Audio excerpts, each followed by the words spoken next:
Hello दोस्तों, स्वागत है आपका मेरे YouTube चैनल पूजा पाठ में। दोस्तों, आज मैं आपको मंगलवार व्रत कथा सुनाने जा रही हूँ। तो चलिए करते हैं कथा को शुरू। प्रिय भक्तगणों, सर्व सुख, रक्त विकार, राज्य सम्मान तथा पुत्र की प्राप्ति के लिए मंगलवार का व्रत उत्तम है। मंगलवार के व्रत से मनुष्य के समस्त दोष नष्ट हो जाते हैं।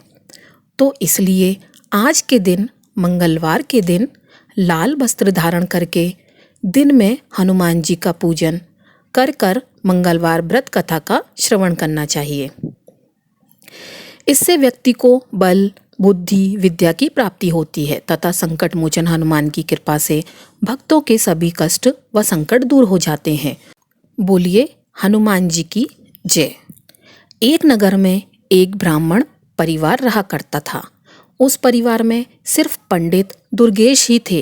वह अपना जीवन यापन यजमान से मिली दक्षिणा से ही करते थे। माता तो बचपन में ही चल बसी थी और अब पिता का साया भी सर से उठ चुका था। सुबह खाना बनाकर खाते, फिर काम पर चले जाते। शाम को वापसी के बाद आराम भी नहीं करते और आते ही खाना बनाने में जुट जाते। मोहल्ले वालों ने अपने प्रयासों से पंडित जी का विवाह एक गरीब कन्या से करा दिया। अब दुर्गेश खुश थे। अब उन्हें सुबह शाम बना हुआ खाना मिलता। उनकी पत्नी का नाम सावित्री था। सावित्री गरीब घर की जरूर थी, लेकिन वे गृह कार्य में दक्ष होने के साथ साथ सामाजिक प्रवृत्ति की भी थी और हनुमान जी की परम भक्त थी। उसके व्यवहार में सभी पड़ोसी खुश थे। वे हर मंगलवार का व्रत किया करती थी। अब इधर पंडित जी का जीवन अच्छे से कट रहा था। कुछ समय बाद सावित्री गर्भवती हो गई। जब सावित्री के प्रसव का समय आया तो पंडित जी अपने पड़ोसी की एक दाई को लेकर आए। समय पर सावित्री ने एक सुंदर पुत्र को जन्म दिया। अब इधर पंडित जी ने नए कपड़े में उसे ले लिया और घर से निकल पड़े। कुछ समय के उपरांत वे गंगा के तट पर जा पहुंचे। दुर्गेश ने उस बच्चे को अपने दोनों हाथों में लेकर गंगा जी में 3 डुबकी लगाई। फिर पंडित दुर्गेश ने उसके सीधे कान में कोई मंत्र पढ़कर फूंक मारी और लड़के से दुर्गेश की बात होने लगी। पंडित जी ने उस बच्चे से पूछा, बताओ, आप मेरे कर्जदार हो या मैं आपका कर्जदार हूँ, और मैं कितने का कर्जदार हूँ? बच्चे ने कहा, मेरे 50 रुपये आपके ऊपर हैं। आपने दिए नहीं थे। आपके बच्चों ने भी आपका कर्ज नहीं चुकाया था।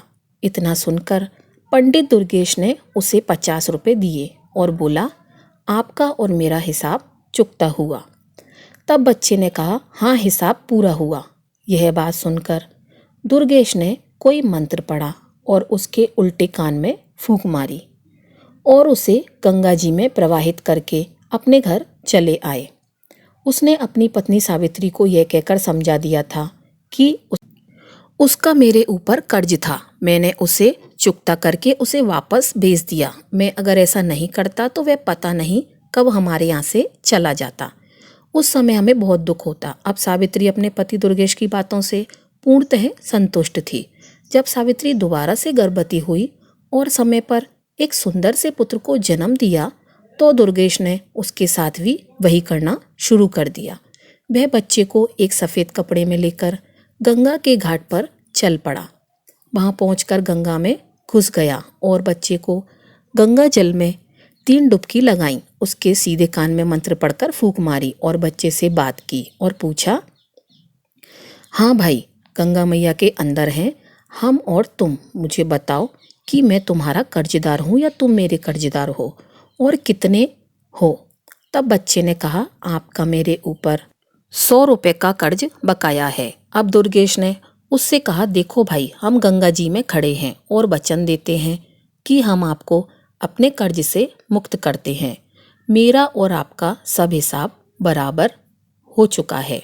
उसने कहा, ठीक है, जब आप वचन दे रहे हो तो ठीक है। इतना कहकर दुर्गेश ने उसके उल्टे कान में फूंक मारी और बच्चे को पुनः अवस्था में गंगा जी में प्रवाहित कर दिया।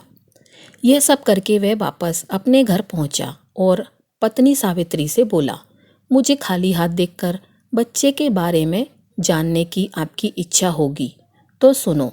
उस पर हमारे 100 रुपये का कर्ज था, तो हमने उसे गंगा पर वचन दे दिया और उसे ऋण मुक्त कर दिया। हम नहीं चाहते कि आगे चलकर वे हमें तड़पा कर जाए। अब सावित्री ने पूछा, ऐसा कैसे? पंडित जी कहने लगे, जब से तुम मेरे घर आई हो तुमने देखा है कि पंडिताई करके जो कुछ भी मिलता है उससे बचत नाम मात्र की होती है, पर होती तो है। सुबह हमारे 100 रुपये जल्दी ही चुकता कर हमें रुलाकर चला जाता। हम आजीवन उसी दुख में जीते रहते। जब हमने उसे ऋण चुकाकर उसे भेज दिया और अभी मोह भी नहीं था तो दुख कैसा? पंडित जी की बात सुनकर सावित्री चुप हो गई। उसके पास उस समय कोई और विकल्प नहीं था। फिर भी सावित्री को दुख बहुत था। वह अपनी व्यथा किसी से नहीं कह सकती थी, लेकिन अंदर ही अंदर टूट जरूर रही थी। अब वह पहले जैसी हंसमुख नहीं रही। उसका कमल सा चेहरा मुरझाने लगा था। एक दिन एक बुढ़िया ने, जो उसकी पड़ोसन थी, उससे कारण जानना चाहा। सावित्री उस बुढ़िया को बहुत मानती थी, इसलिए वह उसके आग्रह को ठुकरा नहीं सकी और अपनी आप बीती उसे बताई। बुढ़िया कहने लगी, देखो सावित्री, हमारा राजा बहुत दयालु है और वह सभी की सुनता है। कल तुम मेरे साथ चलना और राजा को सब बताना। सावित्री ने उससे कहा, ठीक है माँ जी। अगले दिन जैसे ही दुर्गेश अपने काम पर गए तो पड़ोसन बुढ़िया आ गई और उससे बोली, चलो सावित्री। अब सावित्री तो तैयार बैठी थी। वह राजा के पास दरबार में गई और वहां पहुंचने के बाद राजा ने उसकी सारी बातें ध्यान से सुनी। बातें सुनकर राजा ने उस बुढ़िया से कहा, अब यह जिम्मेदारी तुम्हारी है कि आगे जब इसके बच्चा होने को हो तब तुम मुझे सूचना देना। और सावित्री से कहा, तुम भी भूल मत जाना, इस बुढ़िया को याद से मेरे पास भिजवा देना। इसी आशा में दोनों अपने घर आ गईं। सावित्री और पड़ोस बुढ़िया राजा से आश्वासन मिलने के बाद निश्चिंत हो गईं। बुढ़िया तो पूरी तरह अस्वस्थ थी, लेकिन सावित्री अपने दोनों संतानों के बारे में सोचकर ही सिहर जाती थी, जिसका मुंह भी उसने अच्छी तरह से नहीं देखा था। पर पंडित दुर्गेश को तो कोई दुख ही नहीं था। वह जो कर रहा था अपने भविष्य को सोचकर ही कर रहा था। दुर्गेश ने अपने असीम प्रेम और स्नेह से सावित्री को महान दुख से उबार लिया था।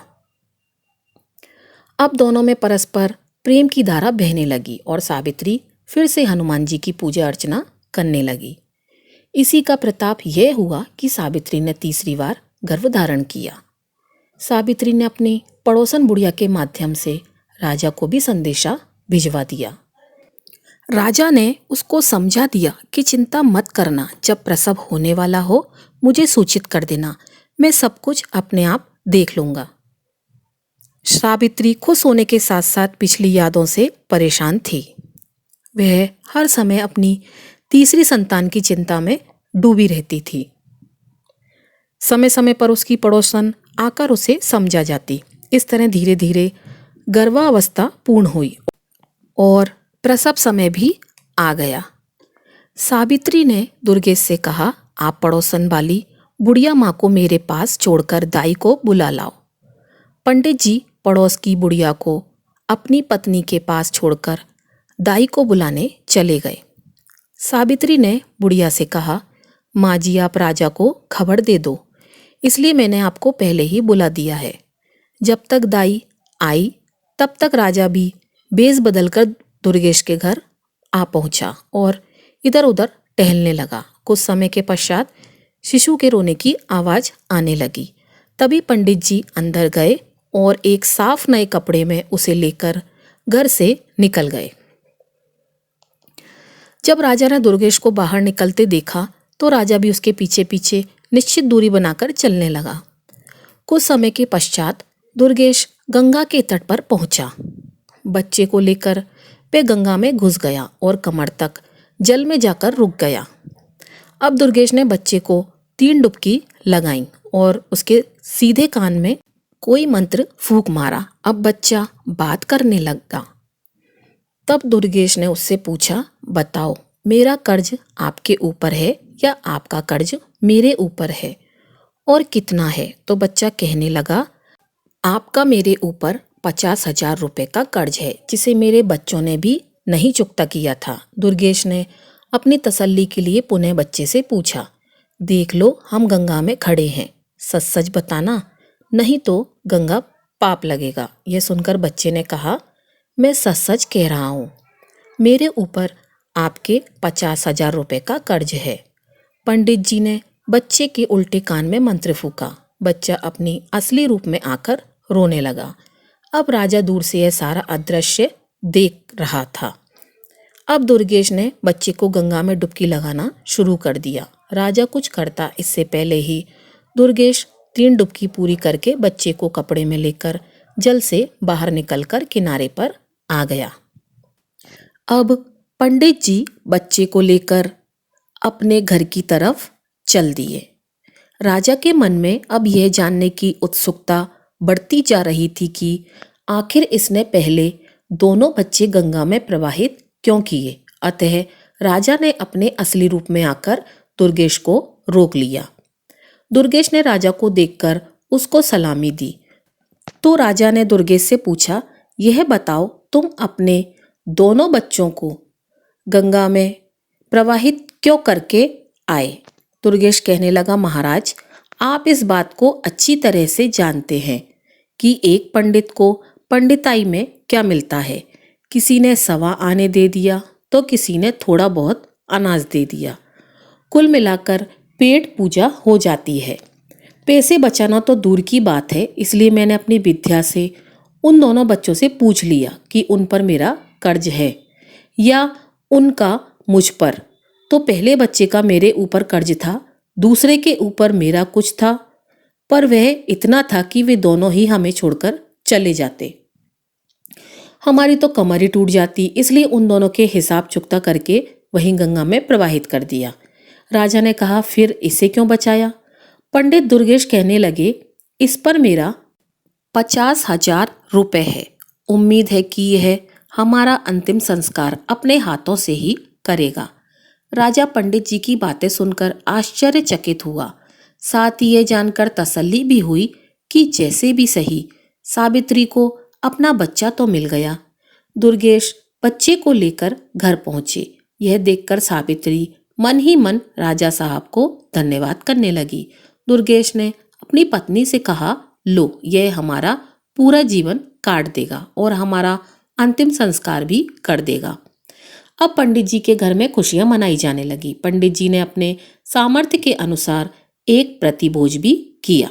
पंडित जी ने उसका नामकरण संस्कार किया। जन्म ग्रह नक्षत्र के हिसाब से उसके नाम का प्रथम अक्षर च से था। अब बच्चे का नाम चंद्रदेव रखा गया। मेष राशि और अश्विन नक्षत्र में जन्मे इस जातक की कुंडली बहुत ही भाग्यशाली थी। उसकी भाग्य रेखा भी बहुत ही प्रबल थी। उसके जीवन में धन अभाव तो था ही नहीं।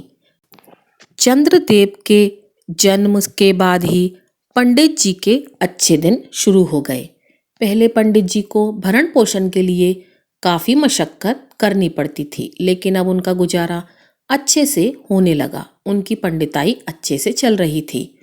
धीरे धीरे चंद्रदेव भी चंद्रकलाओं की तरह दिन दुगनी रात चौगने बढ़ने लगे। 5 वर्ष का होने पर उसे एक संस्कृत स्कूल में दाखिला दिया गया। चंद्रदेव पढ़ने में बहुत तेज थे।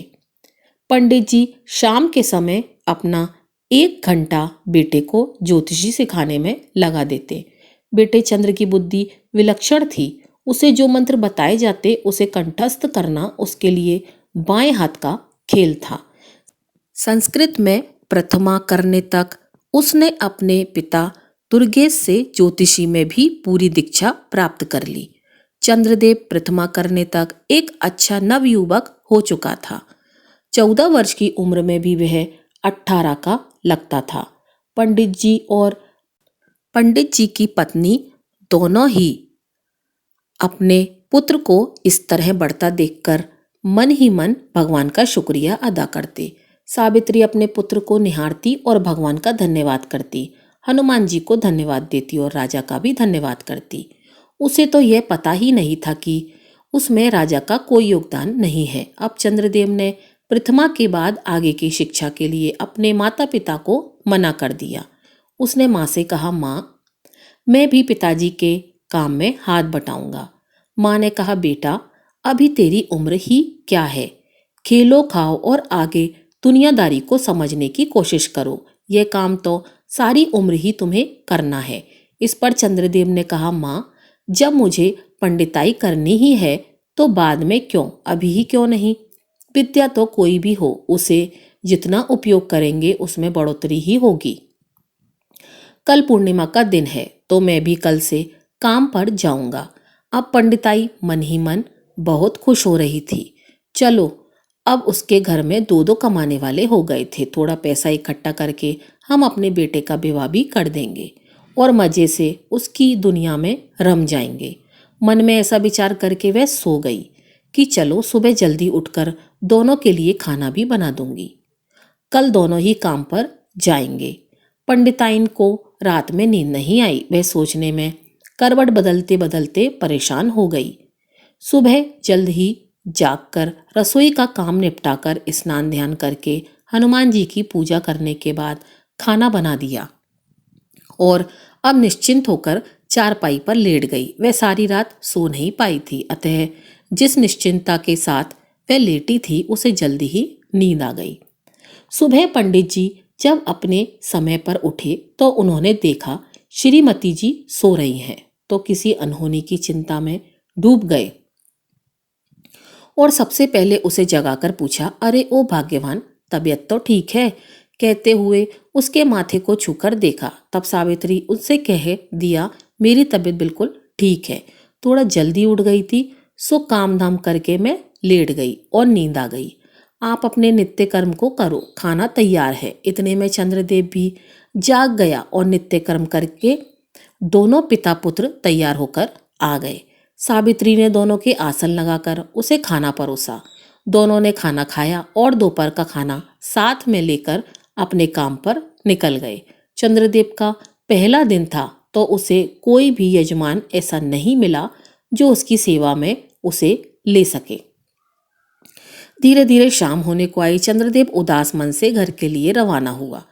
थके कदमों से वह घर की तरफ जा ही रहा था कि अचानक उसके मुख पर गर्म गर्म पानी की कुछ बूंदें गिरी। उसने अपनी नज़र ऊपर उठाई तो देखा एक बहुत ही सुंदर स्त्री अपनी आंखों में आंसू बहा रही थी। उसी के आंसू की बूंदें ही चंद्रदेव के ऊपर गिरी थीं। चंद्रदेव रुक गया और उससे पूछने लगा, बहन, आपको क्या दुख है, मुझे बताओ, हो सकता है मैं आपकी कोई मदद कर सकूं। ऊपर से उस स्त्री ने देखा एक नौजवान लड़का तिलक छापे, राम नाम के पीतांबर डाले नीचे खड़ा है। वह बहुत बड़ा पंडित लग रहा था। उसे देखकर ऐसा लग रहा था मानो अभी अभी काशी से आ रहा हो। उस स्त्री ने कहा, अरे तेरे जैसे कितने आए और ठग कर चले गए, मेरा तो विश्वास ही उठ गया है तुम्हारे जैसे ढोंगी पंडितों से। इतना सुनकर चंद्रदेव बहुत ही विचलित हुआ और मन में विचार किया कि मैं इस महिला से कुछ ना मिलने पर भी इसकी परेशानी का कारण जानकर उसका समाधान अवश्य करूंगा। उधर से महिला ने कहा, मैं तुम्हें कोई पैसा या दक्षिणा देने वाली नहीं हूँ। चंद्रदेव ने कहा, माता जी, नीचे तो आ जाओ, अपना हाथ दिखाओ और बताओ समस्या क्या है। वह स्त्री नीचे आई और कहने लगी, देखो, मैं पहले से ही तुम्हें बता देती हूँ, मैं तुम्हें कोई दान दक्षिणा देने वाली नहीं हूँ। बाद में तुम दक्षिणा के नाम पर मुझे ठगना चाहो। चंद्रदेव ने कहा, बहन, मैं कोई ढोंगी नहीं हूँ, इसी शहर का निवासी पंडित दुर्गेश जी का पुत्र हूँ। मेरा नाम चंद्रदेव है। मैं एक ज्योतिषी हूँ, इसी मोहल्ले में रहता हूँ। हाँ, दूसरी बात, मैं आपका रोना देखकर दुखी हुआ हूँ, इसलिए पूछ लिया। अब आपकी मर्जी है, जानना चाहती हो या नहीं। वह स्त्री कहने लगी, ठीक है, तुम जो भी हो कहो, इतना समझ लो मैं तुम्हें पैसा देने वाली नहीं हूँ। चंद्रदेव कहने लगा, ठीक है, मैं पैसे मांग कब रहा हूँ। तो वह स्त्री बोली, अगर तुम्हारी बातें सही निकली तो मैं तुम्हारे घर पर ही दक्षिणा भिजवा दूंगी। चंद्रदेव कहने लगा, बताओ समस्या क्या है। उस स्त्री ने कहा, मेरे पति परदेश गए हैं, 4 वर्ष हो गए हैं, अभी तक वापस नहीं आए और ना ही कोई सुखद पत्र उन्होंने भेजा है। मैं केवल यह जानना चाहती हूँ कि वह ठीक तो हैं और कब तक वापस आएंगे। चंद्रदेव ने कहा, आपने 2 प्रश्न पूछे हैं, इन दोनों में से आप किसके बारे में पहले जानना चाहती हो। स्त्री बोली, दोनों प्रश्नों के बारे में जानना चाहती हूँ। चंद्रदेव कहने लगा, नहीं। उस स्त्री ने कहा, क्यों? तो उसने बताया, क्योंकि मैं मुफ्त में केवल एक ही बात बताऊंगा। अब तुम फैसला करो कौन सी बात पूछना चाहती हो। तो स्त्री चुप हो गई और दिमाग का इस्तेमाल करने लगी। सोचने लगी कि कौन सा प्रश्न पहले पूछूं। आने पर दिख जाएंगे और दूसरा स्वस्थ होंगे तभी तो आएंगे। ऐसा विचार करके स्त्री ने कहा, आप केवल यह बता दीजिए कि मेरे पति कब तक आएंगे। चंद्रदेव ने अपना पत्रा निकाला और उसमें देखने लगा, अपनी उंगलियों पर गणना करने लगा। करीब आधा घंटे की गणना के बाद उसने कहा, सुनो, आपके पति आज रात्रि में ही आ जाएंगे। स्त्री बोली, क्या पागल हो गए हो? ढोंगी कहीं के, मुझे बेवकूफ समझा है क्या? चंद्रदेव ने कहा, वह कैसे? स्त्री बोली, पैसों का लालच होगा। चंद्रदेव बोला, बहन, जब कह दिया कि मुफ्त में ही सवाल बताऊंगा, फिर यह कैसी बात कह रही हो आप? स्त्री कहने लगी, अभी तक तो किसी ने कुछ भी नहीं बताया। चंद्रदेव बोला, बहन, मैं ज्योतिषी हूँ, ठग नहीं। अब तक आपका ठगों से पाला पड़ा होगा। मैं अपनी विद्या के अनुसार बता रहा हूँ कि आपके पति रात्रि के 12 बजे तक आ जाएंगे। वह स्त्री बोली, आप सही कह रहे हैं, मेरे साथ ठगी हो चुकी है, इसलिए अब मैं किसी और पर विश्वास नहीं कर सकती और किसी को पहले पैसा भी नहीं दूंगी। चंद्रदेव कहने लगा, बहन, मैंने तो पहले ही कहा था, मुफ्त का मतलब मुफ्त। अगर आपको सही लगे तो मेरी दक्षिणा जो उचित समझो भिजवा देना। उसने कहा, अच्छा ज्योतिषी जी, तो आप कह रहे थे हमारे पति आज रात में आएंगे। चंद्रदेव कहने लगा, हाँ, आज रात्रि के ठीक 12 बजे आपके पति आएंगे। सुनो, वह पैदल नहीं आएंगे, वह हाथी पर आएंगे और बहुत सारा धन लेकर आएंगे।